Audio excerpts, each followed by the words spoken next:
আজ আমি এখানে দাঁড়িয়ে আপনাদের সামনে আমার বাংলাদেশের ভক্তদের নিয়ে গুরুত্বপূর্ণ কিছু কথা বলতে চাই। আমি জানি আপনাদের অনেকেই ভাবছেন ট্রাম্প বাংলায় কথা বলছে কেন। বন্ধুরা, আমি শুধু বাংলায় কথা বলছি না, আমি বাংলার চেতনা নিয়েও বলছি। কিন্তু কেন বলুন তো? আমেরিকায় আমরা আব্রাহাম লিঙ্কনকে সম্মান করি, ভালোবাসি, কিন্তু আমরা কি তাকে জাতির পিতা বানিয়ে ব্যবসা করি? আমি আমার শপথ অনুষ্ঠানে তার নাম একবারও বলিনি। এতে তার যেমন মান ইজ্জত যায়নি, আমেরিকারও সম্মান ক্ষুণ্ণ হয়নি। আমি প্রেসিডেন্ট হিসেবে শপথের পর লিঙ্কনের মাজারে ফুল দিয়ে তার দোয়া নিয়েছিলাম, ওটাই না। আমি কিন্তু সেখানে না গিয়েও আমার কাজ দারুণভাবে চালিয়ে যাচ্ছি। আমেরিকারা কিন্তু আমার কাজে হাত তালি দিয়েই চলেছে। বন্ধুরা, আমরা এগিয়ে চলেছি, ভবিষ্যতের দিকে তাকিয়ে আছি। কিন্তু বাংলাদেশে তোমরা শেখ মুজিব আর জিয়াকে নিয়ে পড়ে আছো। তারা যদি কবর থেকে উঠে আসেন, তাতেও কি দেশের অর্থনীতির উন্নতি হবে? আমি শপথের দিন একবারও জর্জ ওয়াশিংটনের নাম নেইনি, তাতে কি তিনি কম সম্মানিত হলেন? আমরা তো ওয়াশিংটনের জন্মদিনে কেক কাটি না, তোমরা চেতনার জন্মদিনে মিছিল করো। চেতনা নিয়ে পড়ে থাকার মানে কি? চেতনা কি কোনো নতুন অ্যাপ নাকি, যা আপডেট করতে করতে ব্যাটারির চার্জ ফুরিয়ে যাবে? আমেরিকানরা যদি প্রতিদিন স্বাধীনতা যুদ্ধ নিয়ে পড়ে থাকত, তাহলে আমরা আজ এত বড় শক্তি হতে পারতাম। আমরা ব্রিটিশদের বিরুদ্ধে রক্তক্ষয়ী যুদ্ধ করেছি, কিন্তু আজ ব্রিটেন আমাদের অন্যতম সেরা বন্ধু। আর তোমরা পাকিস্তান নিয়ে এত বিদ্বেষ কেন? 1971 তো ইতিহাস, 21 সালে এসে এখনো 71 করছো। এটা আমি সারা বিশ্বে কোথাও দেখিনি। উঠতে বসতে শুতে এতবার 71 বলছো যে মনে হয় ইতিহাস বইও ঘুমিয়ে পড়েছে।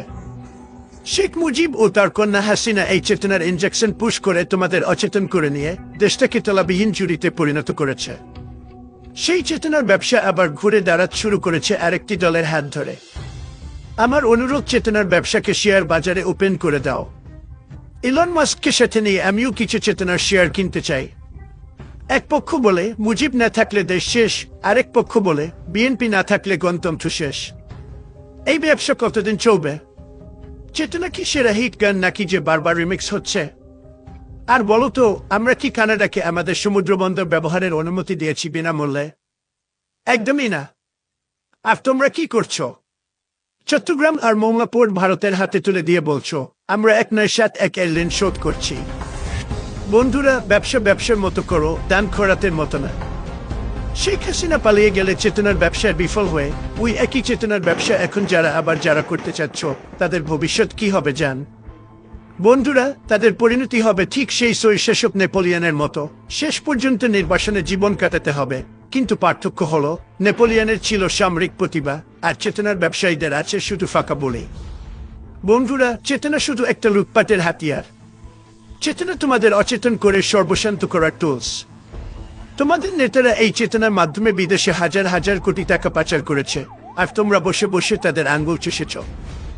এই চেতনার দোহাই দিয়ে তোমাদের নেতারা নিজেদের জন্য বিলাসবহুল বেগম পাড়া বানিয়ে নিয়েছে, আর তোমাদের জন্য বানিয়ে রেখেছে মহাকালের বস্তি।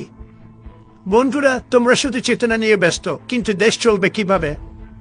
সড়ক মহাসড়ক তো ভারতের জন্য ফ্রি খুলে দিচ্ছ, অথচ নিজের দেশে মানুষ ঘন্টার পর ঘন্টা জ্যামে বসে থাকে। ট্রাম্প এটা পছন্দ করে না। আমেরিকায় যদি এমন হতো, আমি নিজেই রাস্তার ধারে দাঁড়িয়ে ট্রাফিক সামলাতাম। তাই আমি বলছি বন্ধুরা, একটু বাস্তব হও। 71কে সম্মান দাও, কিন্তু 2025 নিয়ে ভাবো। আমেরিকা বাংলাদেশকে ভালোবাসে, আমি বাংলাদেশকে ভালোবাসি, কিন্তু আমি চেতনার ব্যবসা ভালোবাসি না। তোমাদের চেতনার দোকানে ডিসকাউন্ট দিলেও আমি কিনব না।